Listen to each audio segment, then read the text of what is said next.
How do I help these kids get where they're trying to go? So that's the overriding factor. When I recruit them, if I tell a kid he's going to take 25 shots, he's going to start, you're going to play, you're going to be the man, every offense is going through you, everything I do is going to be for you. How in the world do I get 7 guys, 8 guys this year, 10 guys forget? How do you get them to play together? I can't be about one kid because all these kids want to make it. They want to be their best. I tell them, if you come with me, you're not taking 30 shots a game.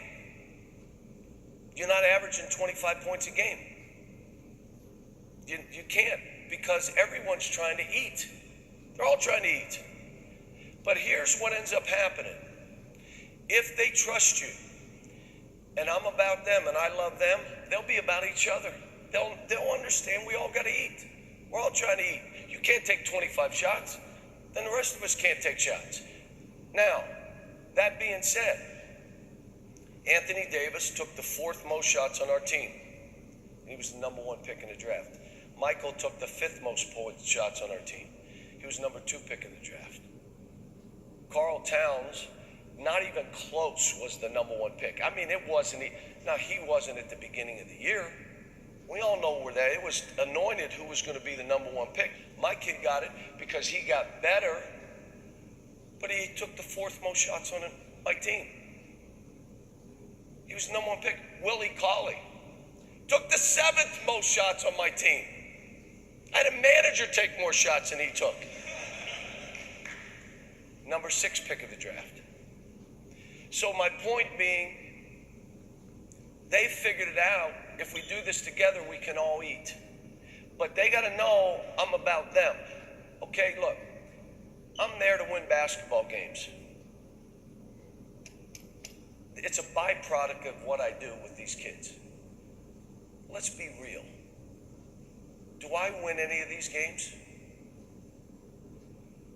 Do I make any shots? Do I make any assists? They win the games. So my job is, how can I get them to be the best version of themselves, and how can I bring them together? I got to love them, and I got to be about them. They got to trust that I got their best interest. Now, as I say this, my best players get drafted highest, and my best players, when the game's on the line, are going to they're going to shoot the balls. But as the year goes on, it's about everybody.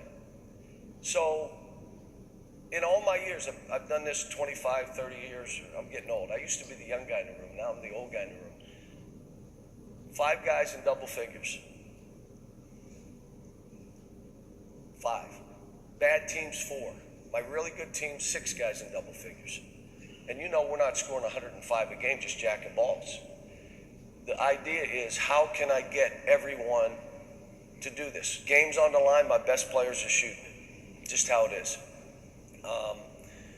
I would tell you what I've found in this, my teams really want to win. Now, I'll tell you what's hard with this. Trying to win, like people say, well, he should have won 5 national titles. Oh my, John Wooden, what are you talking about? And I got a new team every year. Like, I got a brand new team.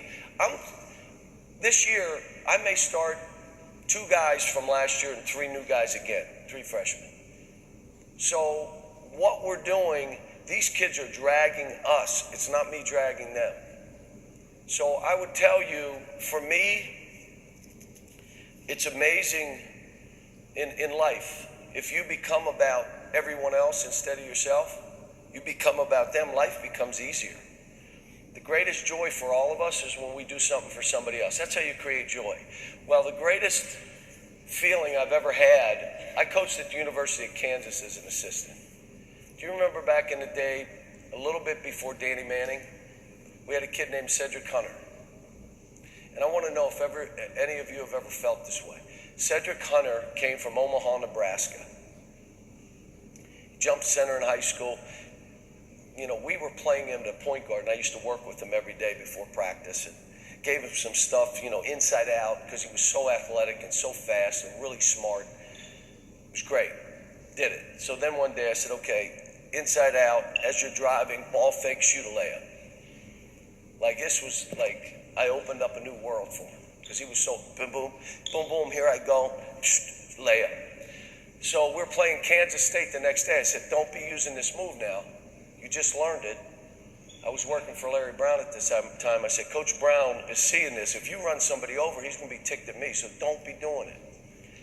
Right at halftime, bang, bang, comes down. Calvin Thompson in the corner, who shot every ball, so it's a great ball fake, because if he got it, he would have shot it. Ball fakes to him, kid makes a layup. Building goes crazy. The kid runs by me and points at me. Think about that. Have you ever been in that where you do something for a kid and he looks at you and says, bam. So for all of us, what we're doing, I know you're here getting X and O's and how we defend and out of bounds plays and all that. It's about relationships, guys. Greatest thing for me with USA Basketball, I go over there, I got 4 guys now. Derrick Rose was not here, but Anthony, DeMarcus, John Wall was here, Terrence Jones coming in today.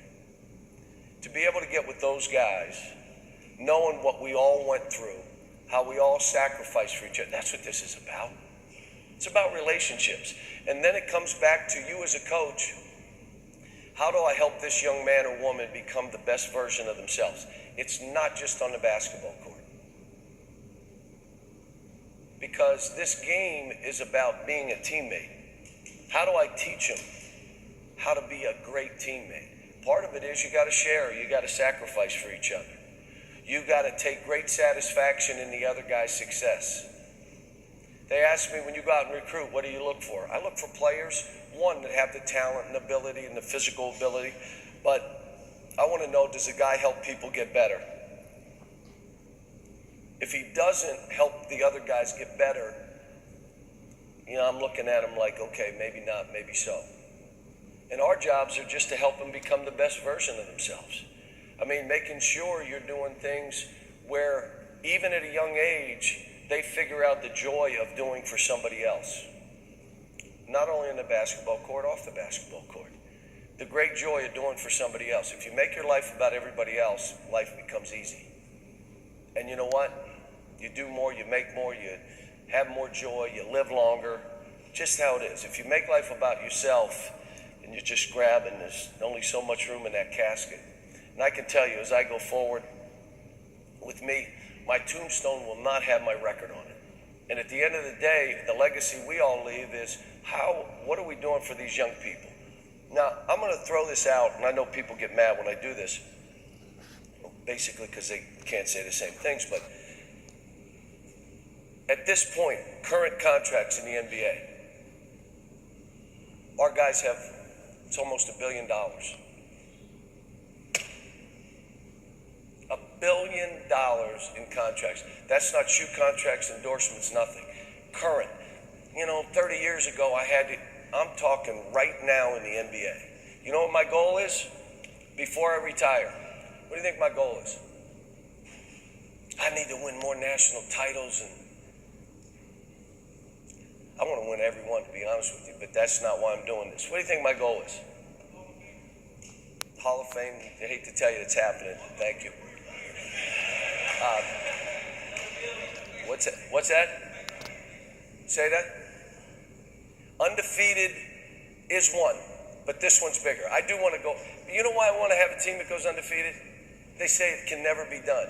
And I'll be honest with you, I didn't realize at the end of last year that it had piled up on the guys a little bit, but it did.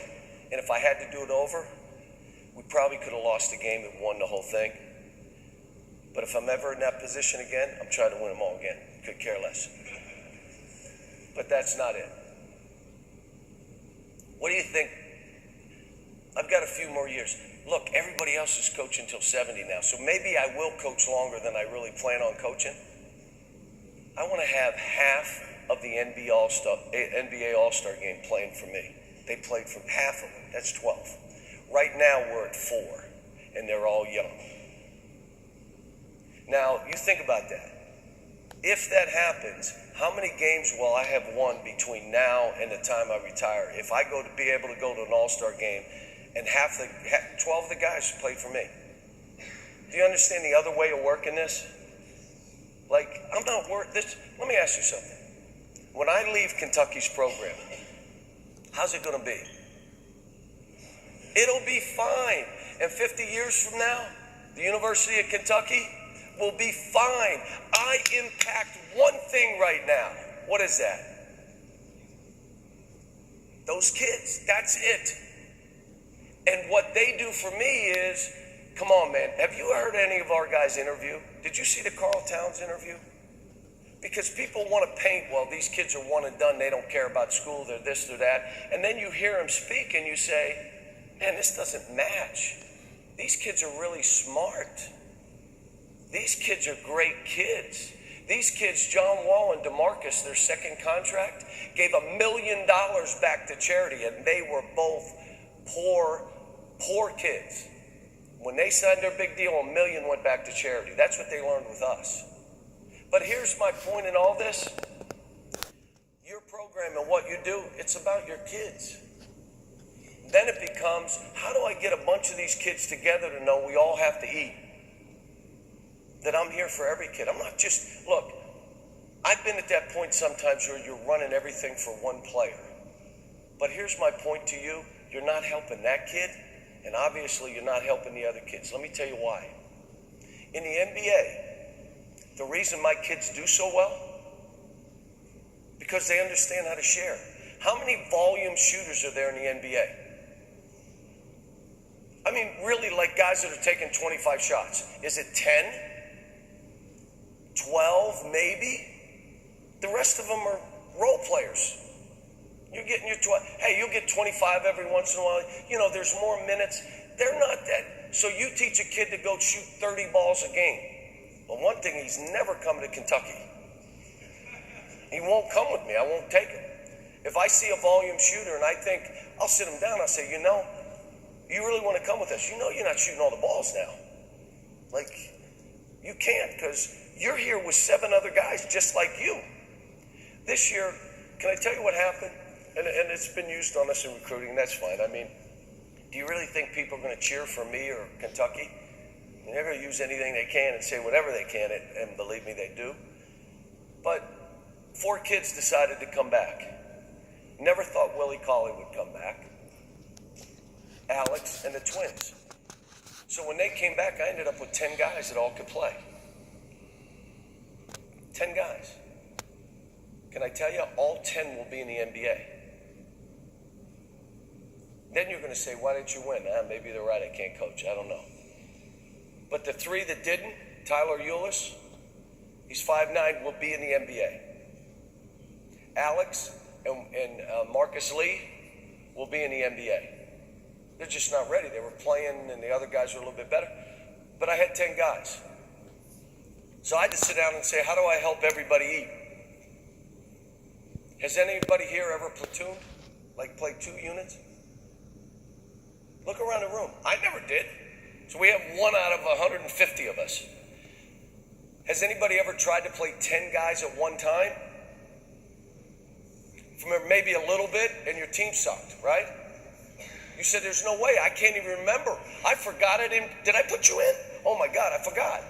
You can't sub in 10 guys. You can platoon. I'd never done it.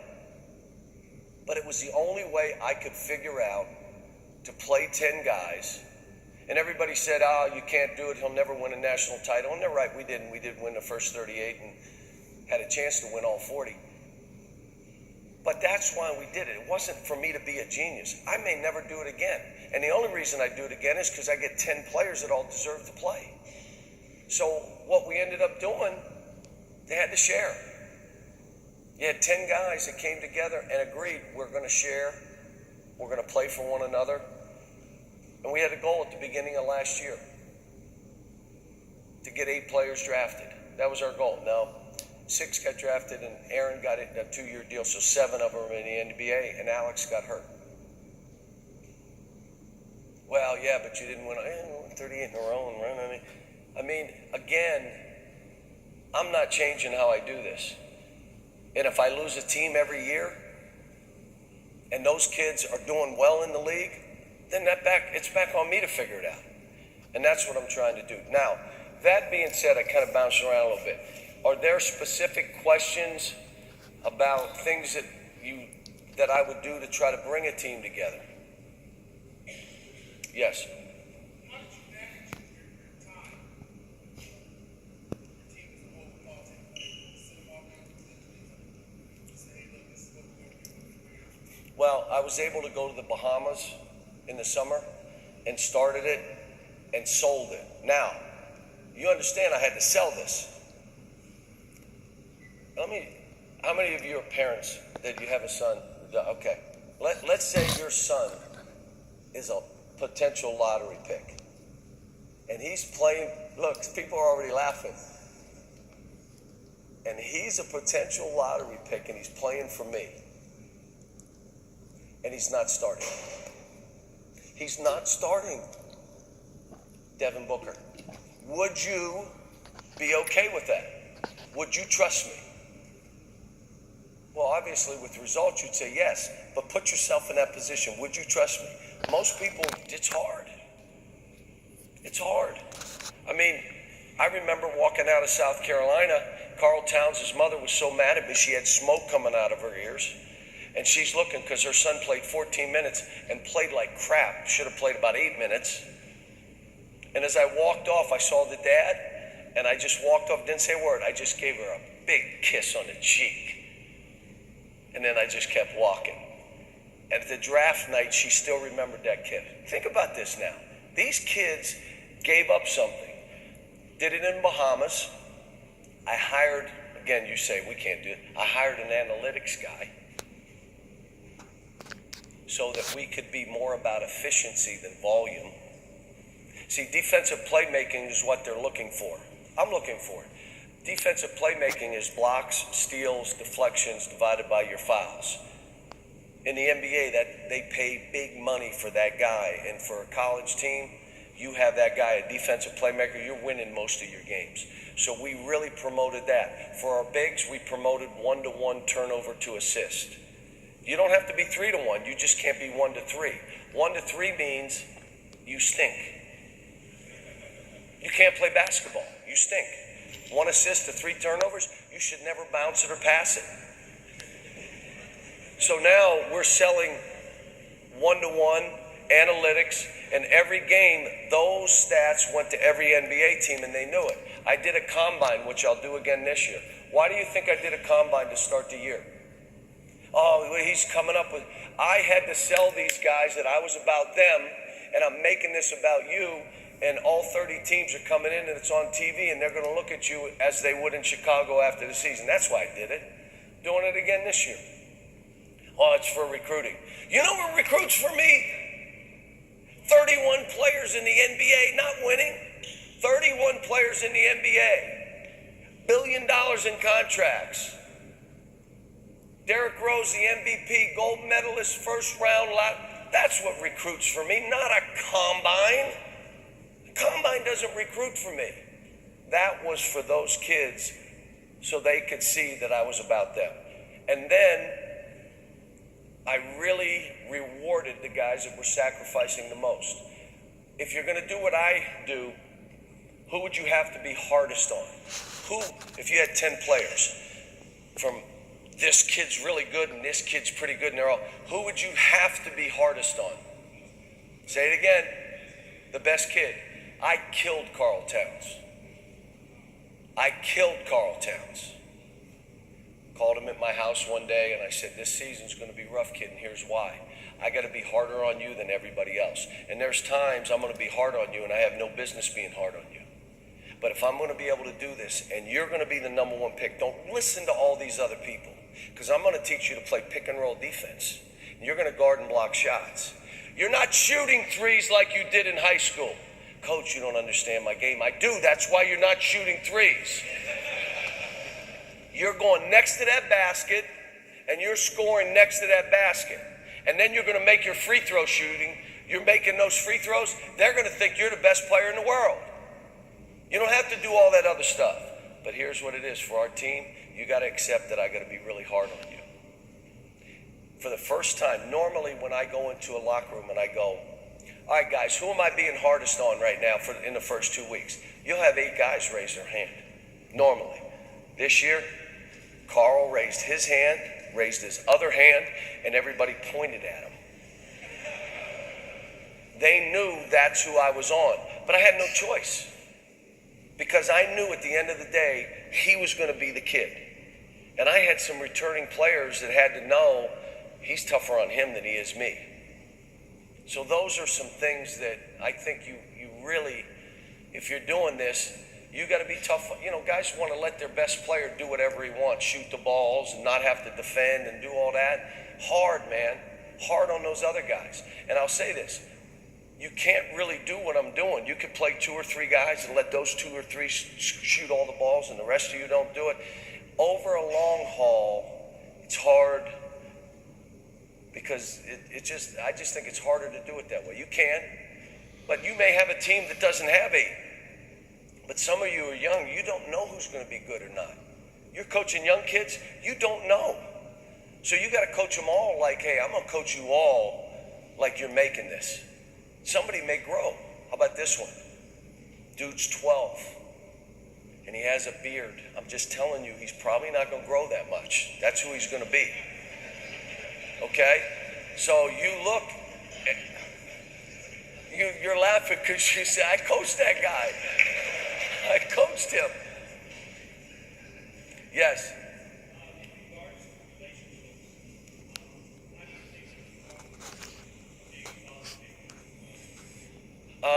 I've had kids that I tell the father, I'm not trying to be his father. You're his father. You love him. Don't coach him. Let me coach him. You're his father. Be his father. There are other kids that need me to be their father. Like Terrence Jones, he's playing in the game tonight. He hit me yesterday, Coach, I wanted you to be the first to know they're bringing me out and I'm playing tonight in the game. So when he landed, I'm on my way here. He said, Coach, I'm in the hotel. Where are you? Some of them need me that way. They don't all need me that way. For a while, I was so young. I was a head coach at 28. I did stuff that I regret. I said things that, look, I can be hard on these kids because they know I love them. Now, I'm a little different than I was in my early career. Part of that was that way because I was trying to survive. I had nowhere to go. There was no basement. My dad didn't have a business. I was like, I got to make this. I'm climbing that, kicking alligators, holding on like crazy. But you get a little older, you start shifting. And I would tell you, in this, if they know you care about them, to be honest, you can really get on them. But here's my suggestion, and I learned this at UMass. Get on them, and then you got to love them later. You got to talk about it later. I'll be honest, if I really get on a kid, I'll apologize at halftime. Look, I shouldn't have said what I said. I'm sorry. You good? I'm good. Some kids, I'll go over and kiss them on the forehead. Just to, I really buried a dude. Like DeMarcus, I used to kill DeMarcus. Oh my God. Now you're seeing he deserved it, okay? But my wife loves, that's her son. I would walk in the house. Please tell me if you coach, if your spouse says to you, would you stop yelling at so-and-so? That's my wife. Stop yelling at DeMarcus. I said, Ellen, you don't even know why I'm saying, well, somebody else has to be doing something wrong. Can't just be him. And when he heard the story, he said, yeah, she's right. I agree with her. Somebody else doing something. But the way you are you have to be what they need sometimes. And all of them need something different. And the only way you can find out what they need from you, DeMarcus needed me to be firm, not afraid of him, and he'd be a guy that could coach him. He needed somebody that wasn't afraid of him that would coach him and steer him right. You have other kids. Brandon Knight had a father. He and his father were like that. Brandon Knight needed me to teach him how to play as a guard and not a volume shooter. The relationships you have with your players or the people you're coaching, you got to find out, what does this child need from me? And if it's about them, then you do it. Yes.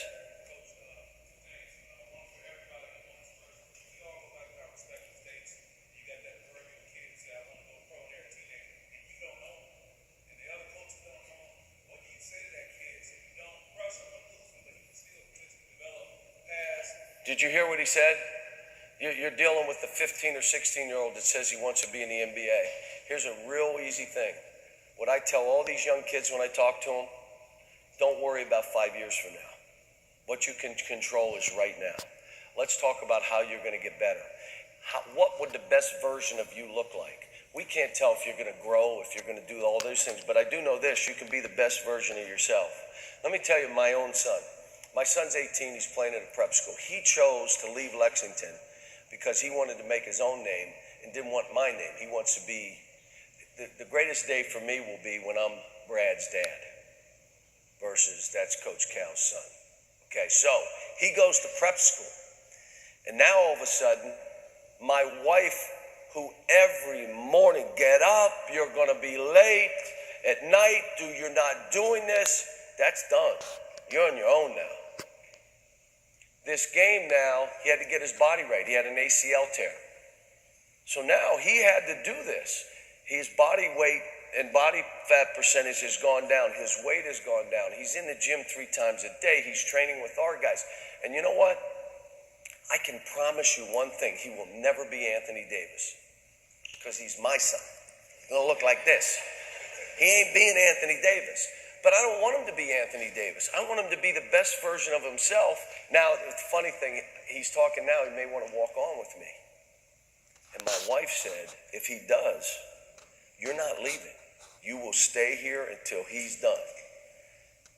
So he's been offered like 50 scholarships from other Division I schools, hoping he doesn't come with me so I don't stay. But that's just another thing. I'm just teasing. He's not been offered to eat. That's not true. At the end of the he's probably going to come with me and walk on. And you know what? I'm telling you from what I'm seeing, he'll be a success. He's a great kid. He cares about other people. He understands all that.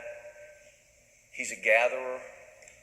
And he understands how to work and that he can change his own body. That's what you're teaching these kids. And what you're saying to them is, look, it's great. Let's write all this stuff down you want to do. Let's write down this stuff. But here's the only thing you can control right now, today. Stay in the moment. Did you get better today? Are you charting things every day? This is how you keep them in the moment. You're taking 500 shots a day. Let's chart them. Did you play every day? Did you play pickup games? Did you win those pickup games or lose those? Let's just stay today now and see how good we can be. And that will then translate, if they have the ability, because many of them are delusional. Somebody said to me, why are you taking all these good kids? Why don't you just take the top 100 who will be there 4 years? Because he thinks he's one and done too. And he ain't good enough. I don't want to deal with that. You're laughing, but you hear what I'm saying. Well, just take the top 100, he'll stay.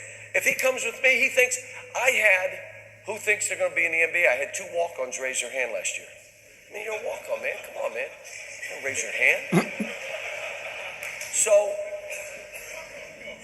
but I would say, keep them in the moment and keep them day to day. All those things. You know, when I had my guys at Kentucky, all we talk about is staying in the moment because that's where joy is. You worry about yesterday, can't change it. Just uses time, waste time. You worried about the future. You have no control over the future, none, absolutely none. So why not just stay here, worry about being the best you can be, worrying about bringing happiness and joy to somebody else, which brings it back to you, and it makes it kind of simple. So I hope that answered. Anything? Yes?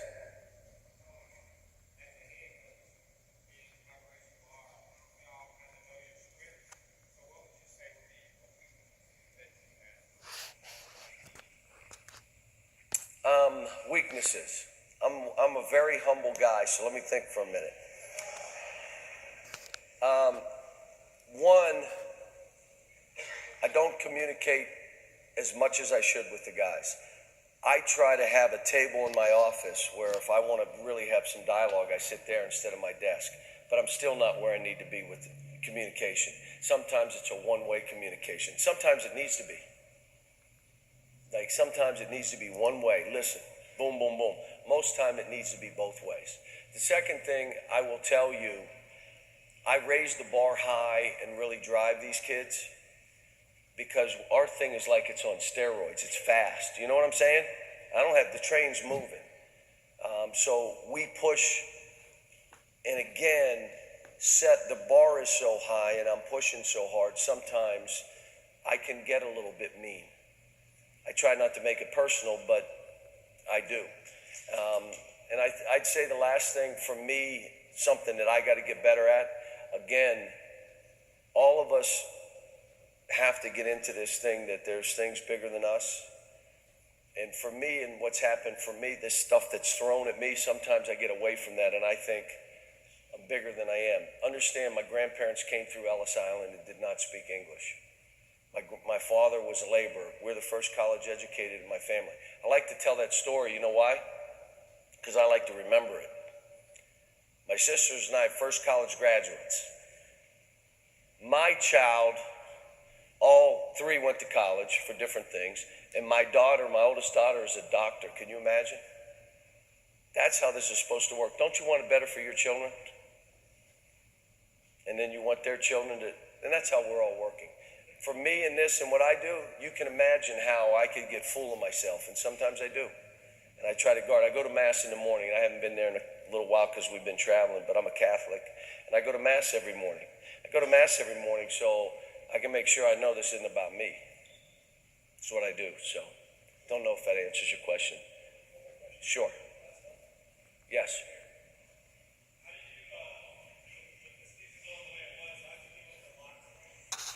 I told this story and I didn't tell it right because unless you have won